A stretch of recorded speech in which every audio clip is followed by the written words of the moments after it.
बेळगाव सीमा भागातील मराठी भाषिकांवर होत असलेल्या अन्यायाच्या पार्श्वभूमीवर मध्यवर्ती महाराष्ट्र एकीकरण समितीने आता आक्रमक भूमिका घेतली आहे। समितीने ऑगस्ट महिन्यामध्ये बेळगाव येथे मोठ्या प्रमाणावर भगवे वादळ उठवणार असल्याची घोषणा केली आहे। महाराष्ट्र एकीकरण समितीची आज सोमवारी महत्त्वाची बैठक पार पडली। या बैठकीत सीमा भागातील मराठी माणसांच्या भाषिक हक्कांवर होत असलेल्या अन्यायावर जोरदार निषेध नोंदवण्यात आला। कर्नाटक प्रशासनाने सुरू केलेल्या कन्नड सक्तीच्या पार्श्वभूमीवरच समितीने ऑगस्ट महिन्यात बेळगाव येथे चलो जिल्हाधिकारी कार्यालय नावाखाली भव्य महामोर्चा काढला जाणार आहे। पुढील 2 दिवसातच जिल्हाधिकाऱ्यांना मराठी भाषेसंदर्भातील गळचेपी थांबवण्याची मागणी करणारे निवेदन देण्यात येणार आहे। कोल्हापूर येथे सीमा तज्ज्ञांचा सत्कार करून या संदर्भात आवाज उठवण्याची मागणी केली जाणार आहे। त्याचबरोबर बेळगावातील मराठी वकील संघटनेच्या वतीने आक्रमकपणे कोर्टात धाव घेऊन मराठी भाषिकांवर होत असलेली भाषिक गळचेपी थांबवण्याचा प्रयत्न केला जाणार आहे। तसेच महाराष्ट्राच्या मुख्यमंत्र्यांशी लवकरच बैठक घेऊन सीमाप्रश्नी सर्वोच्च न्यायालयातील खटल्याला चालना मिळावी यासाठी राज्य शासनाकडून पुरेसा दबाव आणि सक्रियता असावी याची मागणी करण्यात येणार आहे, असे बैठकीत महाराष्ट्र एकीकरण समितीचे नेते माजी आमदार मनोहर किणेकर, मालोजी अष्टेकर यांनी मराठी भाषिकांच्या भावना व्यक्त केल्या। मध्यवर्ती महाराष्ट्र एकीकरण समितीच्या बैठकीमध्ये आज काही निर्णय घेण्यात आलेले आहेत।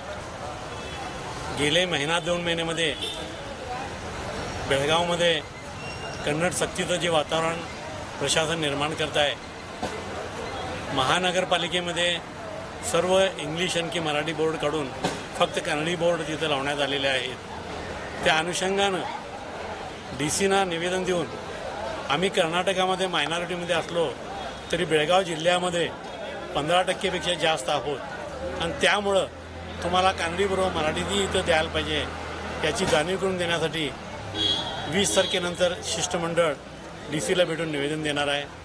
त्याच्यानंतर कोल्हापूरला जाऊन तज्ज्ञ समितीचे सदस्य श्रीमान प्रतापराव जाधव, अध्यक्ष धैर्यशील माने, सहअध्यक्ष महाडिक यांना भेटून लवकरात लवकर सुप्रीम कोर्टामध्ये केस चालू होईल या दृष्टीने प्रयत्न करण्यासाठी त्यांना विनंती करायची आहे। त्याचबरोबर बेळगावात एखादा कन्नड सक्ती विरोधी ऑगस्टच्या पहिल्या आठवड्यामध्ये मोर्चा काढायचं हेही या ठिकाणी ठरलेलं आहे आणि त्याप्रमाणे घटक समितीच्या बैठका घेऊन तो मोर्चा यशस्वी करण्याबद्दल कारवाई करण्यात येईल।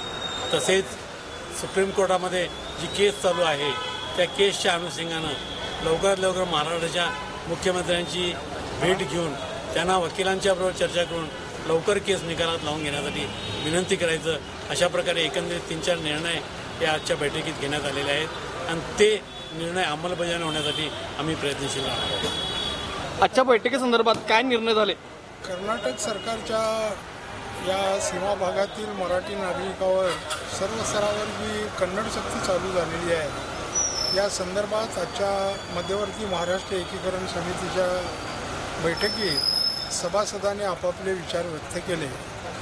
प्रामुख्यानं या सीमा भागामध्ये मराठी भाषिक जनता मोठ्या संख्येनं असतानासुद्धा त्यांच्या भाषेवर जो अन्याय कर्नाटक सरकारकडून होत आहे त्या विरोधामध्ये लवकरात लवकर बेळगावच्या जिल्हाधिकाऱ्याची भेट घेऊन त्यांना या सर्व गोष्टींची कल्पना द्यावी अशा प्रकारचे विचार अनेक सभासदांनी मांडले। याचवेळी काही सभासदांनी असे विचार मांडले की कर्नाटक सरकार हे चारी बाजूनं आता आपल्याला कन्नड सक्तीनं आवळत चाललेलं आहे, तेव्हा या संदर्भामध्ये आमच्या बेळगावचे जे मराठी भाषिक वकील आहेत त्या वकिलांनी अत्यंत समर्थपणे मराठी भाषिकाची बाजू मांडण्यासाठी याचा अभ्यास करावा आणि कर्नाटक सरकारच्या विरोधामध्ये काय करता येईल या संदर्भात लवकरात लवकर विचार करून मध्यवर्ती समितीच्या बैठकीमध्ये त्याचा आढावा घ्यावा। मध्यवर्ती महाराष्ट्र एकीकरण समिती या संदर्भात वकिलांना जी हवी मदत आहे ती सगळी करण्यासाठी तयार आहे, अशा प्रकारचे मत आजच्या बैठकीमध्ये व्यक्त करण्यात आलं। आजच्या बैठकीमध्ये असंही ठरवण्यात आलं की तज्ज्ञ समिती यांच्यावर जे सभासद निवडून आलेले आहेत त्यांना भेटून लवकरात लवकर तज्ज्ञ समितीची बैठक आयोजित करून महाराष्ट्र कर्नाटक सीमा प्रश्न कशा प्रकारे लवकरात लवकर सर्वोच्च न्यायालयाच्या पटलावर येईल यासाठी त्यांना भेटायचं। त्याचप्रमाणे आजच्या या बैठकीमध्ये महाराष्ट्राचे एक तज्ज्ञ वकील श्री उज्ज्वल निकम यांची राष्ट्रपतींनी खासदार म्हणून नेमणूक केलेली आहे, तेव्हा या आमच्या प्रश्नासाठी त्यांची कायदेशीर मदत काय होते का या संदर्भात विचार करून त्यांना देखील या प्रश्नासाठी उद्युक्त करण्यासाठी आपण प्रयत्न करावेत, अशा प्रकारची विचार या बैठकीमध्ये आज मांडण्यात आलेले आहेत. या अगोदर सुद्धा जिल्हाधिकाऱ्यांना या संदर्भात निवेदन दिलं होतं, मात्र प्रामुख्यानं कुठंतरी अजूनपर्यंत तुम्हाला अशा वाटते का? जिल्हाधिकाऱ्यांना आम्हाला भेटायचं होतं, परंतु काय झालं, आम्ही मध्यवर्ती महाराष्ट्र एकीकरण समितीनं वेळ जाहीर केली, त्यामुळे ते थोडेसे नर्वस झाले आणि त्यावेळीच दुर्दैवानं कर्नाटक सरकारचं अधिवेशन बेळगावमध्ये सुरू झाल्यामुळे त्यांनी आम्हाला भेट घेण्याचं टाळलं.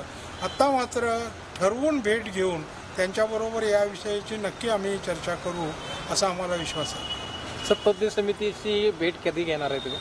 तज्ज्ञ समितीची बैठक जी आहे ती तज्ज्ञ समितीच्या सभासदांची बैठक असते.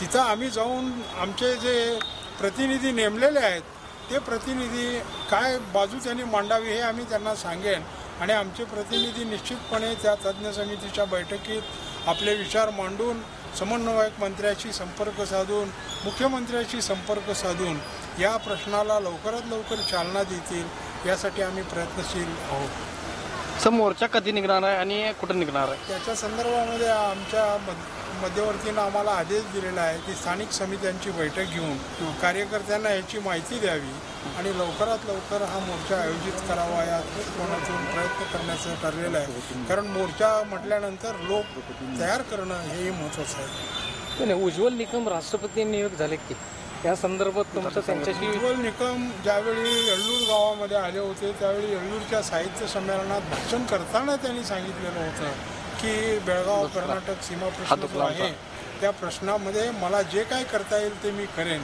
तेव्हा त्याची त्यांना आठवण देऊन या प्रश्नासाठी त्यांनी प्रसंगी आमच्या भारताचे पंतप्रधान मोदीजी यांचे त्यांचे जवळचे निकटचे संबंध असल्यामुळे या संबंधात त्यांनी कल्पना द्यावी यासाठी आम्ही निश्चित प्रयत्न करू इतकंच मी तुम्हाला सांगतो.